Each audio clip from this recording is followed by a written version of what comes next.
நான் மதுரையிலேருந்து வரேன். என் பேர் பூவேஷ் பிரசாத். நான் சென்ட் மேரிஸ் ஸ்கூலில் படித்தேன். நான் 4 பேருக்கு நன்றி சொல்லணும்னு விரும்புகிறேன். அம்மா, அப்பா, டீச்சர்ஸ், டியூசன் அண்ணே 4 பேர் சேர்த்து எங்கள் அம்மா அப்பாவுக்கு பொன்னாடை ஏற்றணும்னு நான் ஆசைப்பட்றேன்.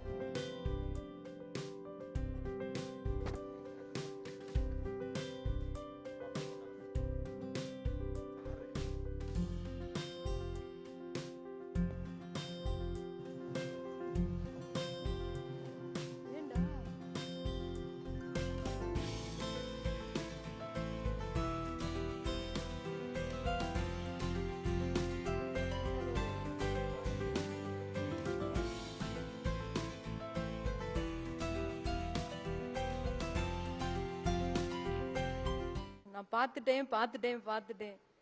நான் பார்த்தது இவங்களை தானா, தளபதியை தானா? அதாவது குசேலன் பட டயலாக் அதுதான் எனக்கு ஞாபகம் வருது. நான் பார்த்தேன்னு சொன்னது வெளியில நம்புவாங்களா? உங்களை தான் பார்த்தேனா? ஐயோ பார்த்துட்டேன். இதே கண்ணு, இதே முக்கு, இதே வா, இதே கை, இதே காலா, உங்களை தான் பார்த்தேனா? நம்ப முடியல சார்.